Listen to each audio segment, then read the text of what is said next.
But is your contention, could Facebook offer a system where like they watched your webinar and said, Jono's webinar, give it a 9 out of 10. We'll let him run ads here. And then they watch another one and say, no, that's garbage and they can't run ads? Because is that viable? The answer, I rarely give solid yes, no answers because most things are nuanced. This is not nuanced. Hard no. Absolutely not viable in any way, shape, or form.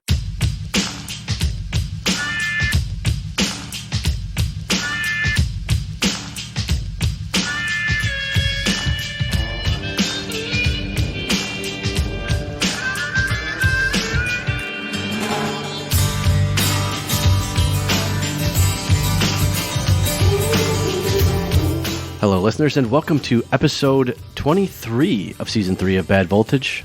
My name is Jeremy. I'm once again joined by Jono and Stuart, one day late, as it were. But, sorry. It's my fault. It's a single-topic episode, this episode, and it starts with a little bit of an introduction to Apple and a change that they made recently, but quickly goes into advertising and behavioral advertising and micro-targeting, and a pretty wide-ranging episode, I think. I don't know if you both have anything to add to that. No, the conversation that we're about to have is going to be very interesting. I'm sure. Yeah, I mean, half the problem with this is we keep picking subjects recently where you think, well, yeah, okay, this is a whole show, but it could be perhaps 15 whole shows if we wanted it to be, and just pick the individual parts apart. There's a lot to this topic, and it wouldn't surprise me if people come back to us and say, well, what about this and what about this, and then we do another show on it later on. Yeah, it's tricky. I'm sure many of you've noticed this, that we because we'll go into this and we'll talk we won't know how long it's going to be, so we'll start talking. We'll record that segment first, and then if we kind of run out of steam after half an hour, then we'll do some news. So there's 6-month-old news in our show notes that we've never got to. There are a couple news items that we will have to remove for sure. Yes, it does need a bit of refreshing. What's disappointing is things like the GameStop thing, right? By the time we actually get to it, I'm not going to be able to have Jeremy come in and explain it to me because it'll be old, boring news that no one cares about, which already borderline is, I think. Exactly. Yes. Yeah, that news is like the equivalent of like us reviewing the Amazon Kindles back in the first couple of seasons. So Indiana Crusty, Jones ancient archaeology through news. We keep digging back through. It's like, hey, I've got this great new thing. This thing called ICQ has just come out. It's fantastic. Bing will have already replaced Google in Australia by the time we talk about it. Just literally doing using the intro. That's cheating. So, lots to get into. Should we do it? We shall. Apple, as we know, are spending a fair amount of their development effort and their publicity effort on privacy and on how they're taking fairly strong steps to protect user privacy in the face of other things. And one of the things that they did as part of iOS 14 is they're blocking what they call the IDFA, which is a unique identifier, which applies to a particular... Now, is it a particular person or a particular device? I think it's just a particular device. I think it's device, isn't it? So the IDFA, which disappointingly doesn't stand for anything cool, it stands for Identifier for Advertisers, it's a unique identifier for a given mobile device, and the idea behind it is that advertisers could use it to track you around places, right, between different apps, so on and so forth. And Apple have now said, yeah, we're going to allow users to block the ability to do that. Now, the advertising industry are, to put it mildly, unhappy about this concept because they lose the ability to track you. And so there's been quite a lot of pushback about it. Apple's pitch on this is that privacy is a fundamental human right. It's at the core of everything they do. I'm quoting them directly here. And so they say, we're giving you more control over the data you share and more transparency into how it's used. And critically, what they've not removed the identifier for advertisers, but what they're doing is they're giving users the option to say, don't expose it to this particular application. Well, it used to be opt out, and now it's opt in, and opt in with some fairly aggressive wording. Well, so this is the important point. Yes, it has switched from opt out to opt in, and the advertising industry's push for this is that's not fair, because if you give people the choice up front, so if they try and use it, it pops up a little warning for you, and Apple say, okay, do you want to share this information with this application? You get the chance of saying yes or no. The advertising industry's pitch is, if you give people the choice, they'll almost all say no, to which Apple are going, yes, they will almost all say no. You'd almost think that was deliberate. Well, and this is nothing unique to advertising. No. Opt-ins, in any scenario, you get much lower people opting in. Defaults are powerful. But more importantly, I think there's two different kinds of opt-in things. There's opt-in things where people would mostly basically want it anyway, or mostly don't care. And then you've got things where people don't really understand what it is they're giving up, and the very fact that a question is in place makes them aware that they're doing this. So almost everyone opts out. You know? Right. So that's all fine, whatever.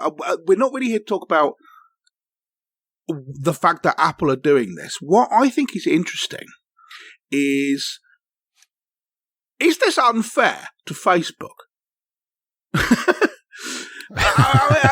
Not a question you hear Mr. Langris saying very often. This may seem like a kind of contrarian pitch.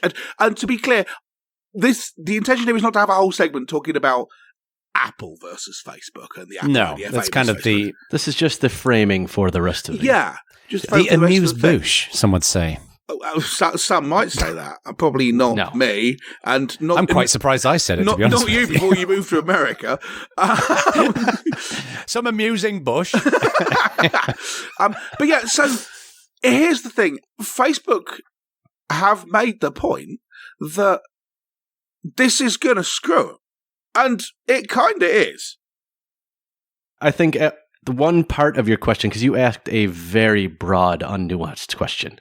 Part of it is that I think it's unfair in that Apple themselves are not exactly a party to the same opt-out that everyone else is. Putting Facebook aside for a second, Apple treats themselves very slightly differently than they treat the rest of the ecosystem, and to me, that is a little bit unfair.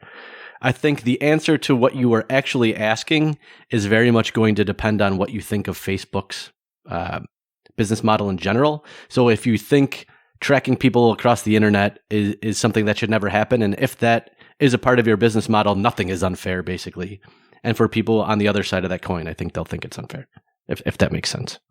There's a broader question here, isn't there, around is the tracking for the purpose of detailed targeting okay? Now, historically, when we've talked about tracking and privacy, of which we've talked about many times over the years on Bad Voltage, we tend to favor protecting privacy. And then the line is like, where do you put that? But one argument here is that if it wasn't for example, Facebook being able to enable people to run ads that are very tightly targeted, you could argue that there are hundreds of thousands of little businesses and larger businesses that have been able to have a business and employ people and make some money.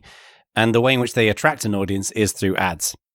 So there's kind of like two sides of this, isn't there? There is, on one hand, I think we'd all agree that enabling people to run businesses, especially, entrepreneurs who do a little side gig or whatever it might be, or they've got their own little consulting company or something, is good. But on the other hand, you can't just lose sight of privacy. And where is the line?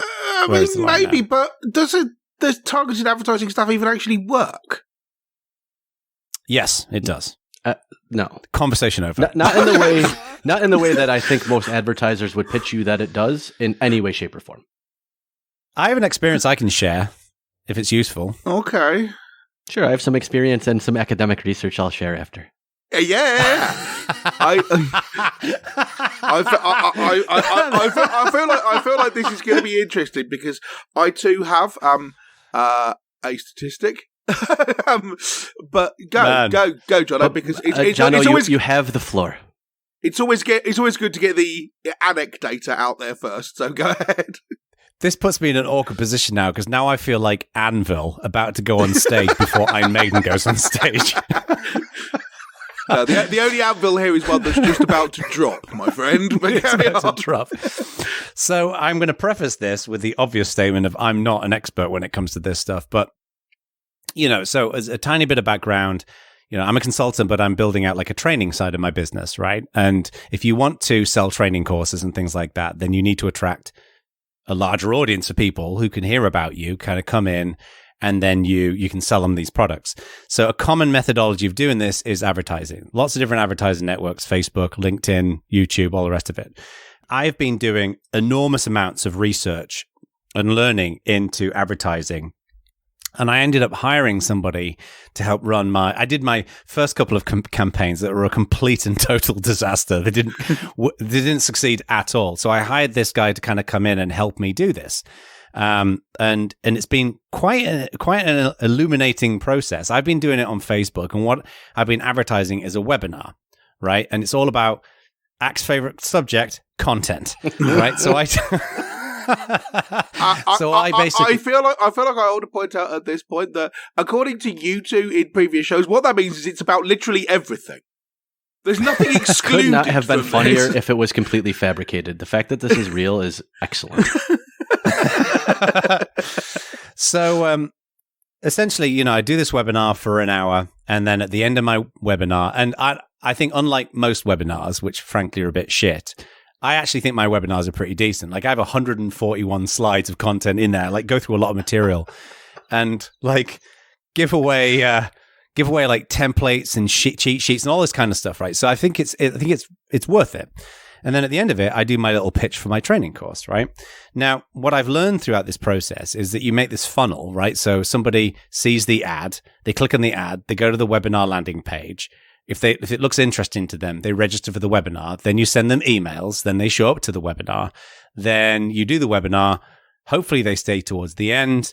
And then if they don't buy it, then you can send them further emails, and then they may buy it in the next couple of days before the offer runs out. That's generally the flow that's happening. What fascinated me about the advertising piece specifically is I knew about this targeting. Like, so you can say, I'm going to target people who, in the realm of content, for example, people who use Infusionsoft, and people who use Mailchimp, and people who use HubSpot. And I can target people in certain geographies and only English speakers because the webinar's in English and things like that. And what happens is the idea is that you usually test what's going on first of all. So I was testing headlines and the body copy of the ad. And for example, I made an ad which was just me talking quite professionally to a camera with overlaid graphics and all this kind of stuff. And it didn't work at all.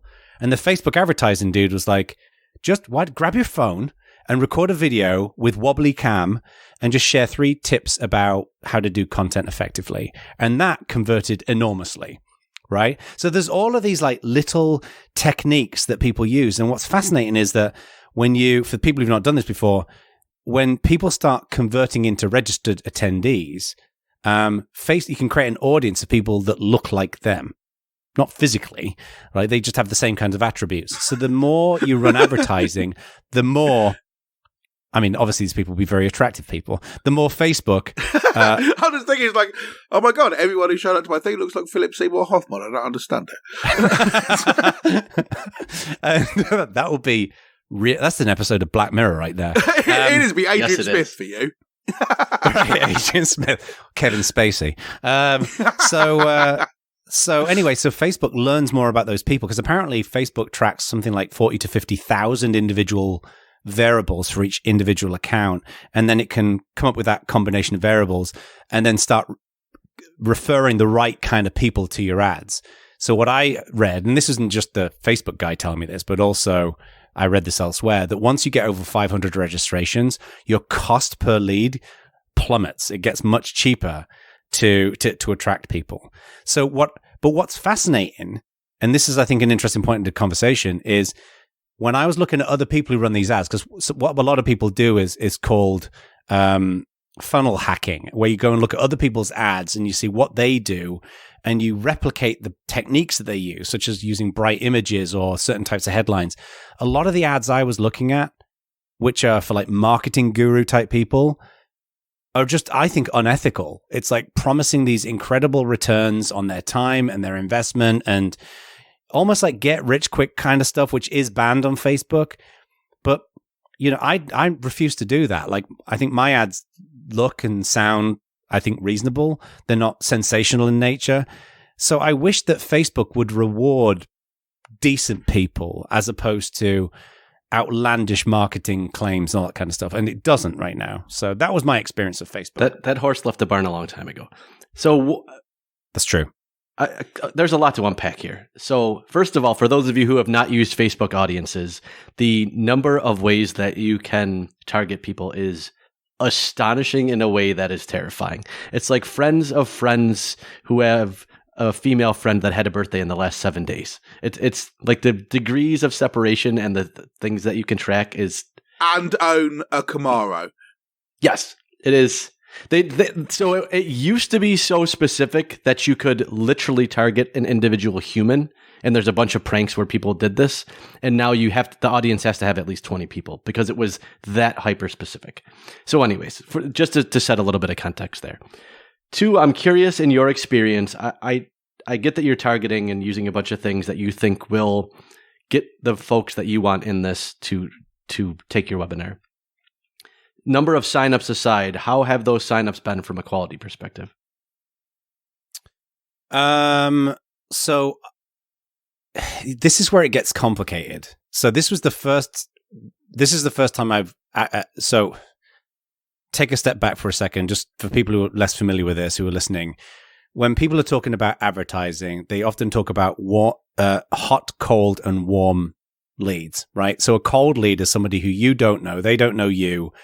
On the internet, they see an ad and they go and register for something that you're offering, right? Such as a webinar.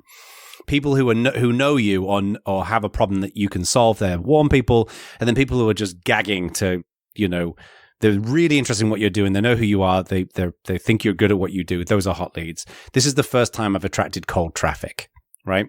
Now I had a decent number of people register, about 340 people, something like that. I had about a 30% show up rate, which is a bit lower than I would like. Because generally you want to kind of get closer towards 40% show up rate, but from what I understand for cold traffic, it tends to hover between 30 and 40%. But this is where it gets complicated because there's a reasonable likelihood that the reason why I had fewer people showing up is because I wasn't, for example, reminding them enough via email to come and join. Or doing other, like some people will offer, like if you come to the webinar, you'll get a free gift, we'll send you an ebook if you stay to the end of the webinar. People use things like that to kind of get people to go along. And this is where I think the advertising thing is complicated. It's difficult to tell in terms of attendance, whether that's that they're the wrong kind of people who clicked on the ad or whether it's something else that's going on. So, and this is what was the actual rate of people that spent? It's early days because my offer lasts 2 days and I did the webinar yesterday, but right now it's about 5% of people who attended. Well, 5% is not a bad conversion rate. Well, but and 5% I don't know. Of those that click the ad, the 5% is of those that showed up. That's 5% of 30% showed up. Oh. Yeah. And the thing is as well that's less good then. I thought 5% is not bad, dude. Right, and okay. I'm objectively shit at sales. Right, so this is the weakest part of my process. Still over 1% now. I mean, that ain't nothing. Right. Well, and this first campaign, like the first 2 weeks of it, was just experimentation. Right, so I actually looked it up. That we ended up running in total 180 ad sets. So those are individual ads, individual groups of ads that went out there where we'd test something for like 2 days. Generally, when you get 1,000 impressions is how much data you need to determine whether a test is right. So that's, testing whether one headline works over another one and different combinations of variables. So I was expecting with this first campaign, there's going to be a lot of waste because you're doing a lot of testing. But A/B testing and targeting are in no way, shape, or form related. They're two different things. No, absolutely. But what I'm saying is that I think in terms of my cost per lead, overall in the campaign, there was a lot of you're saying there's two independent variables there that you're still tweaking, so it's difficult to tease out the one. So there's a lot. There was a lot of tweak in this campaign. I think the next time we run it, there'll be a lot of ads or combinations of variables that we won't run because we know that it didn't work. Sure. And then gradually you improve the other elements of it. So it was a little bit disappointing in one way for me because I was expecting more sales, but I understand why that wasn't the case because I think my sales piece isn't there. It's just not good enough. So at least my experience with Facebook ads, and I'm much more on the business to business side and you're a little bit more on the business to consumer side. So that could account for some of the difference, is that the quality of lead is astonishingly low and trends down, not up, even as you tweak. Because I think the first cohort of folks clicking are probably warmer than you realize. And then the longer that ad runs, it's colder and colder. And the numbers seem to reflect that for me. So right. I guess when you say do targeting ads work, there's really two separate conversations. It's do they work? I guess I'm going to break that thinking about it further into three. It's does it work for the publisher, who's showing those ads, whether that be Facebook or someone showing it through Facebook audiences. It's does it work for Facebook, and then it's does it work for you as the person who's putting ads up. I would contend that it very much works for Facebook or people selling ads in general, and I would contend that it works for neither people on the side. I don't think it works for publishers. And there's pretty good data to back that up that I'll get into in a second. And I don't think it works for you as well as you think it does. I think you targeting niche audiences would roughly be the same. Partially, and I'm not saying targeting advertising doesn't work at all, but I think the rake that they take for that compensates almost fully for the value add that they're giving. So, I suspect Jeremy's going to quote the same statistic that I am. Does it have the number 4 in it? Not the headline number. Yes. You're talking about right. Veronica Murata and Alessandro the Minnesota and Carnegie Mellon University study. Yeah. I'll fill it in and then Jeremy, you can explain it in more detail if you like. But to quote this thing here, researchers at the University of Minnesota, University of California, Irvine, and Carnegie Mellon University suggest publishers only get about 4% more revenue for an ad impression that has a cookie enabled than for one that doesn't.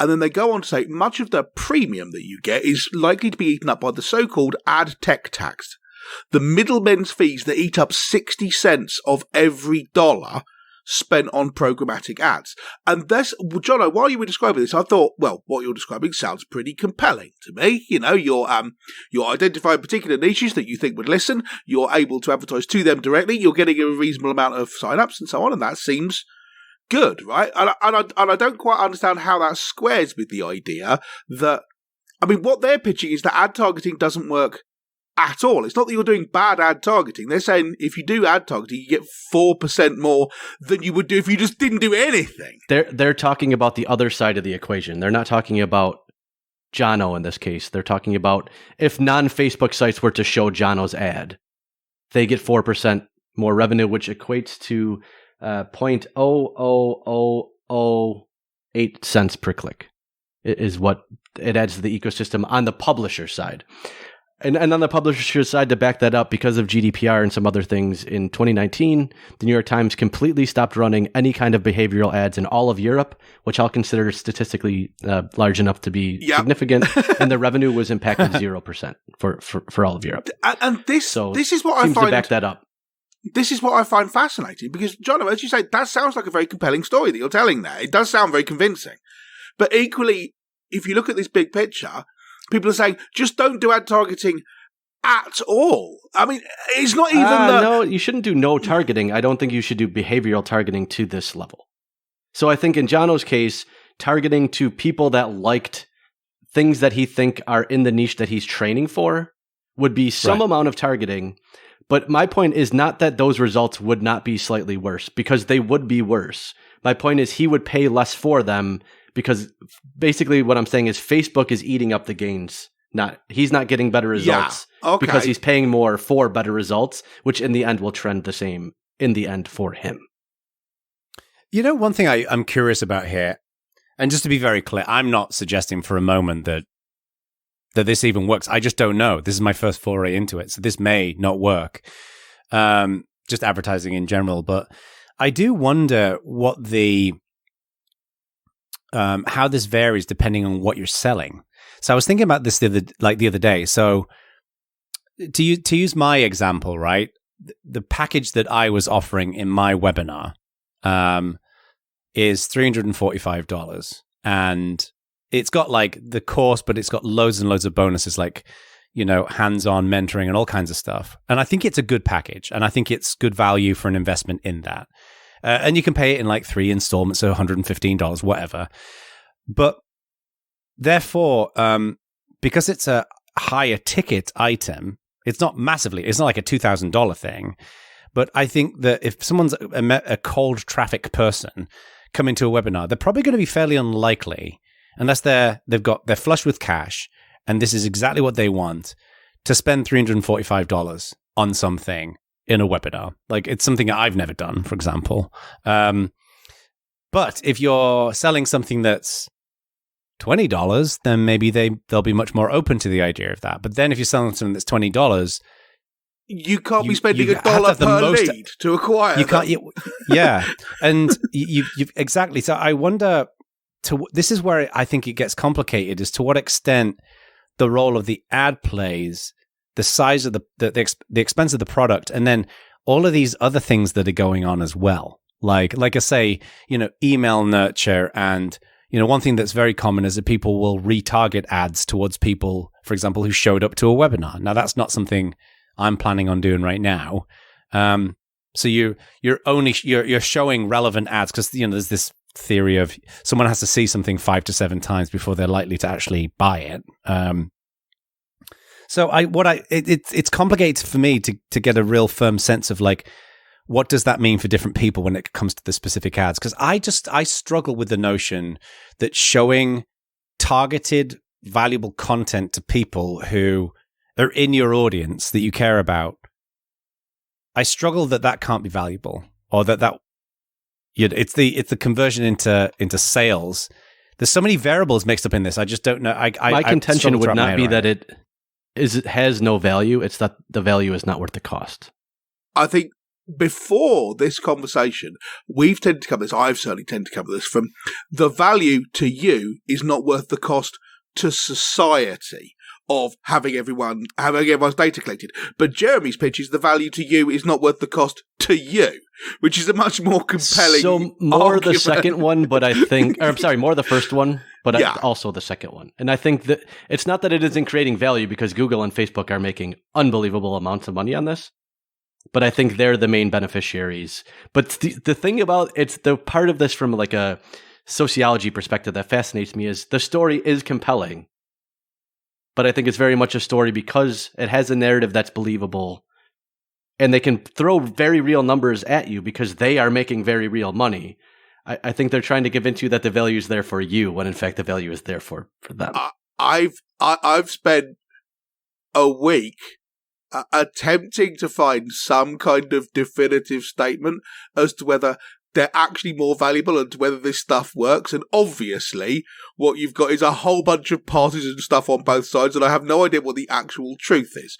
And because of that, it means that you're kind of inclined to believe the thing that sounds plausible. And Jono, like you, it seems obvious to me that if I can make an advert for something and then put it in front of only the sort of people who'd be likely to buy it anyway, I'm going to do better by doing this. But equally, there's a bunch of people going, you know what? It feels like that works, actually doesn't work. And I don't know. Well, and that's the thing that I found fascinating about this is, for me, the mathematics of, if you can, like in the US, the generally accepted goal for a cost per lead should be around $2, right? That's how much you should pay for an individual to register for, let's say, a webinar in this case. That was not the case with my advertising campaign. It was between $6 and $10, I think it was. But again, we were doing a lot of experimentation, and I'm new at this, certainly. So I don't even know whether it can get down to that.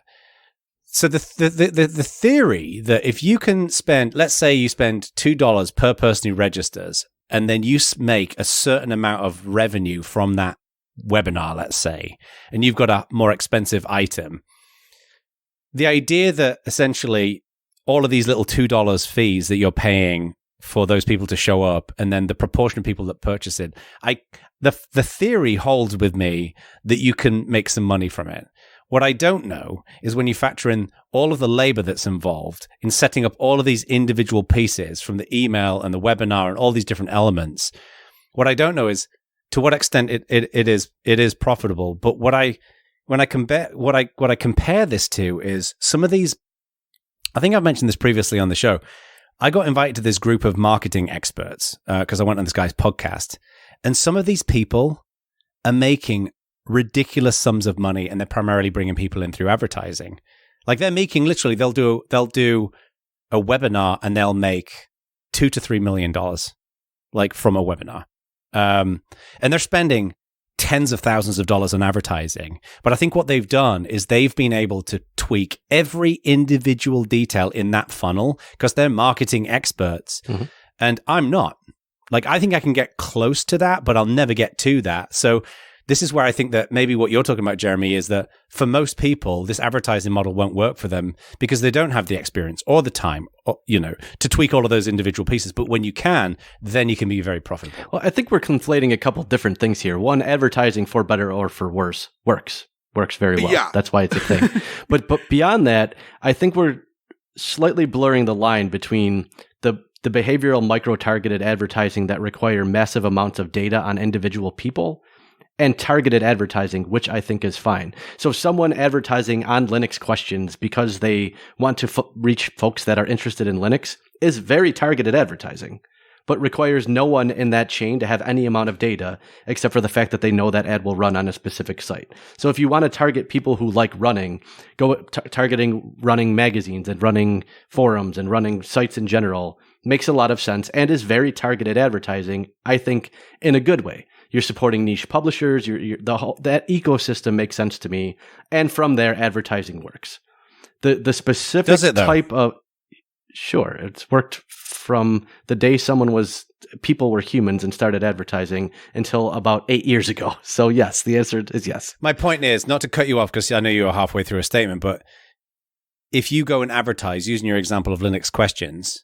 I think for most of those kinds of sites, it's probably going to be impression-based advertising. Do we know that is a more effective, as a general rule, a more effective way of advertising than somewhere else? I only have one experience of doing this, which is quite recently. Oh, good.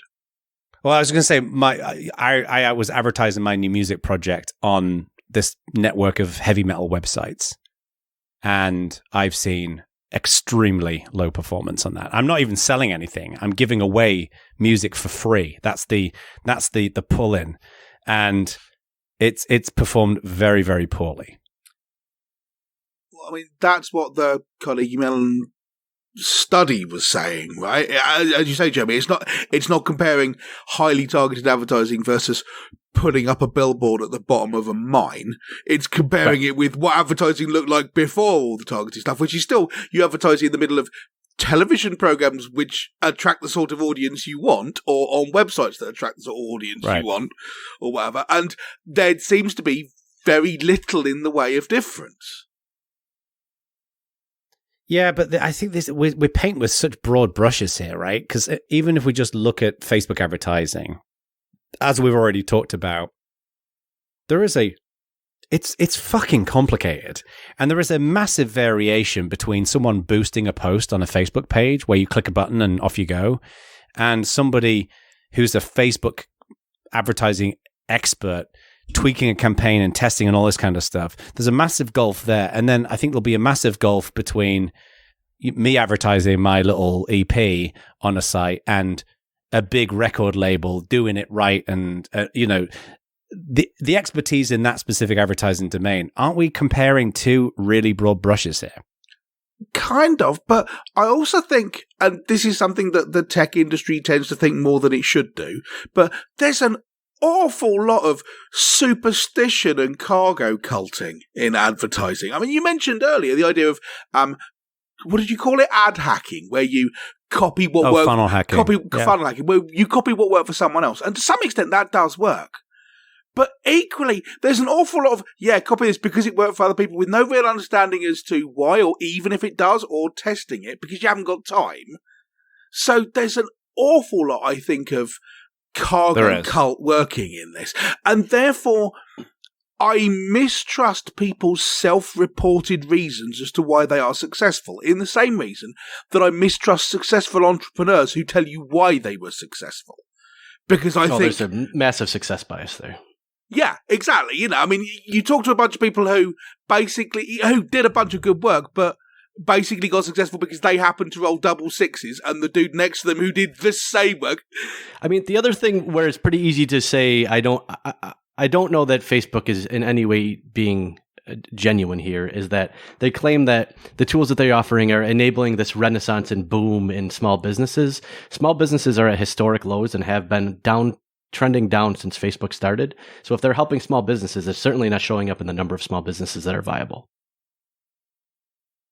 That's an interesting thing. Because, I mentioned like these kind of marketing gurus with their sensationalist headlines. One of the things that I have a real issue with some of those people who do this is that their audience are people who set up like little businesses or side gigs and things like that. And they say like, all you need to do is put all of these pieces in at play and build your sales funnel and have a product and all the rest of it. And it is, I mean, I consider myself to be a reasonably intelligent person who's interested in this stuff, and I found it mind-numbingly complicated, let alone somebody who is running a dental surgery or an office or like an actual... Like, I'm not a small business. Like, really, I'm not a small business compared to a dentist who actually has a building and has staff. I'm basically an enthusiastic hobbyist who gets paid for what he does. So, like, it's two very different worlds, I think. And I think that they misrepresent how fucking complicated it is to do this kind of stuff. And how much money... Because there is this, like, mantra of... And you always hear these stories of, I made an ebook and it was $20. I put it online for $20 and I had $1,500 come in overnight on my first day and I knew I was onto something big. And, like... Most people don't have that experience, pal. Exactly. I mean, you totally did. That's fantastic. Well done for you. So now let's line you up against the 12,000 other people who did the same thing as you and didn't get anything. And you start to look less like, wow, this is a really good idea, and more like you just happen to be the one where the curve of zero poked up above zero. Yeah. It's a blip. It's like Darren Brown did a whole show called The System precisely about this. It's... One question I do have, and I mentioned this briefly earlier on, and we talked about this a little bit in our prep show for this, is do you think that it's viable for, and notice how I say viable, not whether it's likely, for Facebook, caveat accepted, for Facebook to have some kind of, for want of a better word, and this is such an overloaded term, an ethics consideration for ads, right? So, for example, if somebody puts up an ad and it's not sensational, it's targeted to people who are genuinely interested in it. They're not using cheap hacky techniques to kind of get around that. It genuinely delivers on what people are asking. So let's say a webinar where you actually deliver really good content, really, like I think the webinar that I did, for example, I think it genuinely was just useful to the audience. And the audience liked it. Picking an example at random. Picking an example at random. But I've been to countless webinars where it's a 1 hour long sales pitch. It's like a timeshare sales pitch. And I think they're fucking horrible. But I think it would be amazing if Facebook would prioritize, like we all know that whatever you incentivize, you get that happening. If Facebook were to prioritize ads that are based upon high quality and just some means of being able to have them get prime placement, because the challenge with Facebook advertising is it's basically an auction, right? There's a certain number of people, there's a series of automatic auctions that are going on, and you can be easily outbid. Especially if someone's piling lots and lots of money into the auction. But is your contention, could Facebook offer a system where like they watched your webinar and said, Jono's webinar, give it a 9 out of 10. We'll let him run ads here. Well, and then they watch another one and say, no, that's garbage and they can't run ads? Because is that viable? The answer, I rarely give solid yes-no answers because most things are nuanced. This is not nuanced. Hard no. Absolutely not viable in any way, shape, I'm not or suggesting that. No. And to be clear, I mean, I'm not sure. This may not apply in the United States of America, but everywhere else, if you put out an ad which is actively misleading and tells lies, you'll get a kicking for it. I'm not talking about actively misleading. If you're not talking about actively misleading, then I'm with Jeremy. Hard no, because then it's a matter of discussion, right? No, let me give you an example. Let me give you a simple example. If I think your webinars are actually bobbins and didn't help my job at all, can I get Facebook to pull it because you were misrepresenting it? No, what I mean is, let's say, just as a simple example. No, that was a real question. Can I do that? I mean, I've got the email form open right now.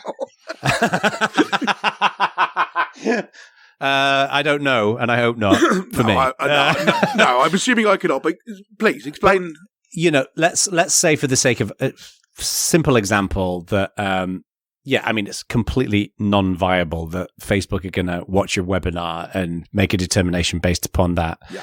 But let's say you could opt in as an advertiser and say, okay, well, I'm advertising a webinar, and then I can connect my Facebook pixel to my webinar platform.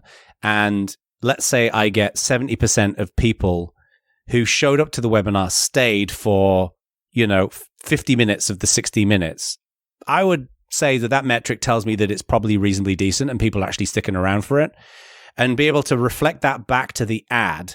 So then that ad, if it's run again, because people reuse ads because they get all the likes and everything on them, could get slightly higher placement than somebody whose webinar people only stuck around for 30% of the time or 40% of the time. That's the kind of thing I'm talking about. So you're saying as part of the bidding process, could they automate some kind of quality that would some kind of have a multiplier that would slightly impact pricing?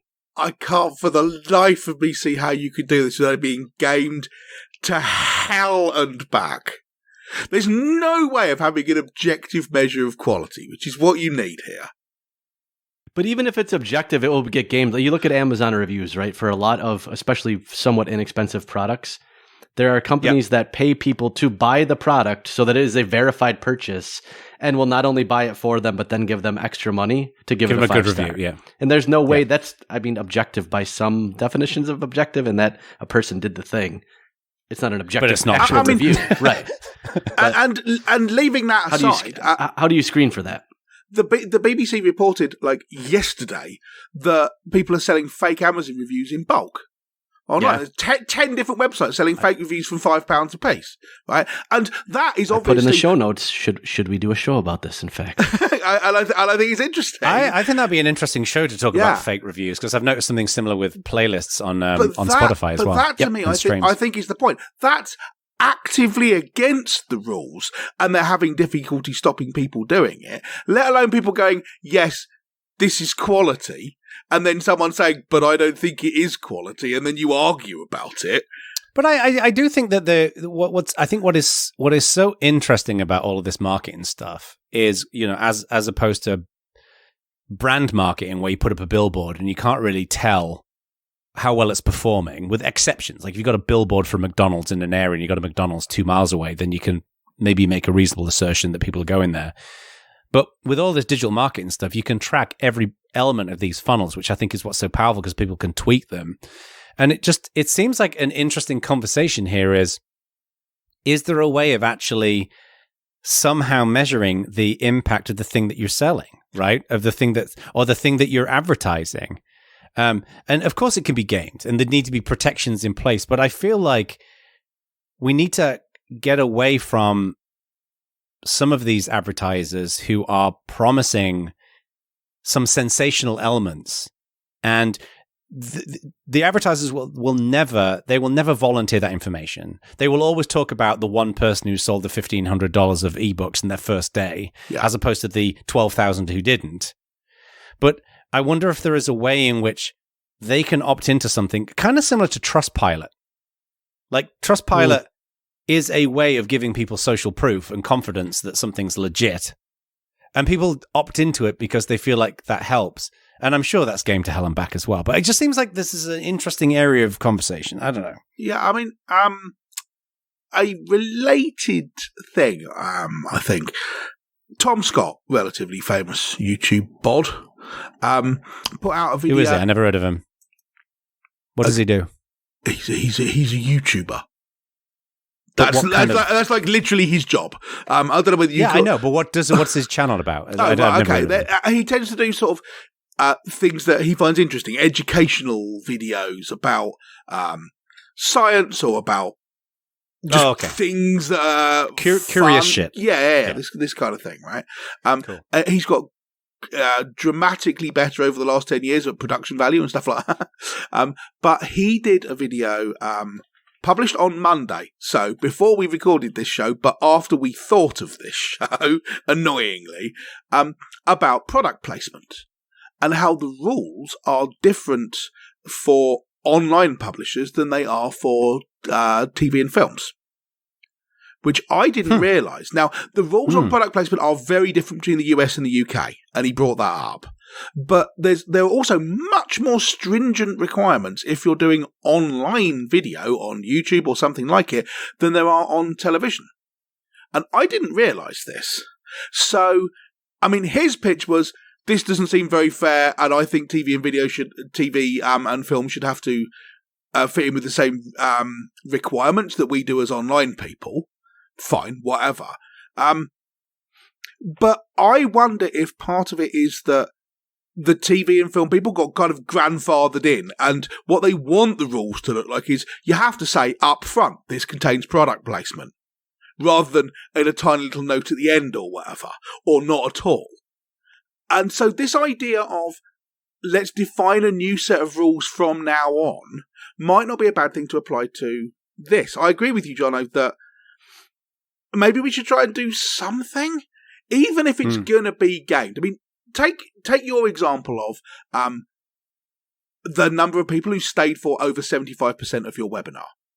Now, I say to you, okay, if 50% of people stay till the end of your webinar, you'll get a bunch of money off of ads or something else cool happens to you. How would you structure your webinar to increase the chances of that happening? I bet you can think of 15 different ways without even trying very hard. That's gaming it, and you'll do that.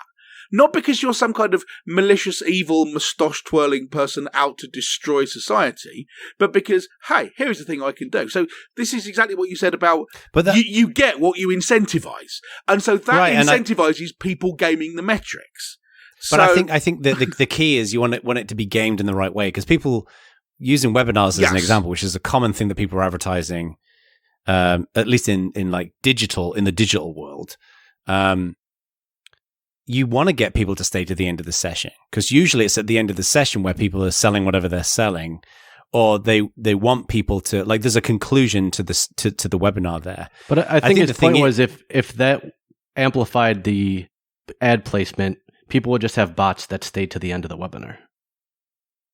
Or they'd pay people to stay to the end of the webinar or whatever. Yeah. Or the link they give you to join the webinar joins it at 59 minutes and 40 seconds or something, you know? And that wouldn't, and there'd need to naturally be measures in place to prevent against this. I think the other thing, getting back to product placement, is intent, where if there's a 30-minute show and they happen to have a Pepsi in the corner is one thing. If your whole Instagram post is about selling a thing, and you don't mention that you're being paid to push that as though it were your own opinion. Yeah. Well, this is kind of, this is another potential segment for a show, but this is where I'm very interested in the ethics of all of this. Like I say, since I've been reading about all this digital marketing stuff, reading some of these people and what they're doing, their techniques clearly work, right? And there's a reason why their techniques work, but often the techniques are applied in a way that I consider to be unethical. And it seems like there isn't a framework or a taxonomy or something that systematizes the ethics of this stuff. It's left to the intuition. I was talking to this guy once, right? And he mentioned this famous marketing person, and he pulled up his screen and he shared his screen and walked through this guy's landing page and how it was structured. And I was in the middle of throwing up in my mouth while I was looking at this. It's all like underlined red text and flashing buttons and all this shit. And I said to him, do you not find this gaudy? And it's like the side of a Reno casino from the 80s. Like, it's so unnecessarily over the top and cheap looking. And he said, that's what you've got to do to make money, which to me is not an argument. Like, that's not a response. Unless you're living on the streets and desperate times call for desperate measures, there's always a better way of doing things. Bear with me here, right? I think it might be a more purist view that I'm actually prepared to defend, but it was kind of a thought I had, and I'd be interested to hear your response to it. So, take your example of being told, don't do some kind of high production value video with those, just hold up your phone and talk into it, because that's more authentic, right? But that's not actually more authentic. You didn't decide to do that authentically. You did it because it gets more clicks and more people to pay attention to it. It's sort of performative authenticity. Yeah. Right? Which is almost by definition not actually authentic, right? Well, that's an interesting point because... But I don't know how... I mean, because obviously... In the limit case, I'm saying to people, what you should do advertising without any concern about which advertising is most successful, which is obviously stupid. But I don't know what the alternative is. Do you just like film yourself while you're on the toilet and then go, look, this is properly authentic. I'm not making any concessions to advertising here. And to be clear, I think there's kind of a difference between tone and authenticity, right? So okay. And what I mean by this is that technique of using your camera to talk into it, right? Instead of a fully produced video. I think the point there is that people who are browsing Facebook are more interested in something like that, but it's not just because of the production of it. It's that usually those kinds of videos have got content in them. Like the previous video that I did was just an ad for a webinar. There was no content in it. Such a penis. Why? Right? But the actual thing where I was talking into the camera was 3 minutes and I was actually sharing information there, like sharing practical recommendations. And I think the main reason why, first of all, people have got like an eye for ads. If they see anything that looks like advertising, then they're going to try and ignore it. What we used to call banner blindness, but now applies to everything. Right. Yeah. But the other thing as well is, I think where you make a really good point is going back to my example of the guy sharing the webpage that was gaudy. The thing that rubbed me up about that is tonally, it's just completely different to me because it's like the ShamWow dude. Order in the next 5 minutes and we'll send you 2. But wait, there's more. All of that kind of shit I find it's crass. And but that's just a tonal difference. Like I would never ever want to present anything like that. But it just, I don't know, there's this kind of like, there's ethics, there's tone, there's technical efficiency, like all of these things are kind of melded together. And I don't know, there's no way of crisply drawing the line there. And that I think is the problem with your pitch, your idea of how can Facebook help lean us towards essentially better ads. Because what we want is not really ads that aren't lying, because things like the Advertising Standards Authority are there to take care of that. What we want is ads that aren't crass and aren't showy and aren't I think annoying. You want ads that aren't crass. I think ads that are crass outperform because everyone is not you. Well, no, the point is that that's the thing with ads is everyone wants something different. Almost everyone claims to not like these things in the same way that almost everyone claims they don't like having their data collected in order that they can be targeted by advertising. Basically, everyone in surveys says, yeah, I don't like that, but it works, and everyone keeps doing it. I've never heard anyone admit they like Nickelback, and they keep selling millions of albums. So yeah, I know, it's remarkable. How the world works. One time, a pickle was more popular than Nickelback. It was. Do you remember that? I do. On Facebook, no less. On Facebook, no less. You know what? I think we've been waffling about advertising for too long. We've talked for it for 50 minutes. There is no time for news at this point in the show. Yeah. So should we do the intro at the beginning of the show instead of at the end? I feel like, well, bear in mind that lovely. Anyone listening to this has already heard the intro because of timey-wimey. Because of the space time vortex. Because of the editing skills of NerdZoom Media is why. Yes. Is exactly why. So we should say thank you very much to Marius Quabeck from NerdZoom Media, who are nerdzoom.media. Well played. Exactly. Everybody needs a Quabeck. Quabeck sounds like some kind of quantum measurement. Like 3 Quabecks. This 3.66 giga Quabecks. Okay. Just I to don't watch know. in real time the wheel spinning it's glorious. By the way, you two should stop me when I go down one of these avenues of complete Absolutely insanity. not. What do you mean? Because I knew partway through that I was like, what the fuck am I talking about right now? That's when I just mute my microphone and let the magic happen. You see, here's the thing, like, Jeremy is going, nah, man, I want this to run and run. This is brilliant. Whereas me, I gave up trying to stop you doing this sort of thing 15 years ago. It's completely pointless. It doesn't work, and I can't stop it. I just have to live with it now. Anyway, so we'll step over that moment there. And now that bombshell. I would like to hear, because one thing we have not talked about in this show, and I'd like to see this in our community, is first of all, anyone who's got advertising experience, but also experience with other advertising networks, such as YouTube, LinkedIn, Reddit. Because beyond our experiment with advertising back in season 1 of Bad Voltage, It's been a long time ago. Wow, yeah. where we haven't really got a lot of experience there. So it'd be interesting to hear whether the criticisms and the comments we've made about Facebook apply to other networks as well. So, all right. Shall we wrap it up, chaps? Okay. We shall. Later, everybody. Bye, everyone.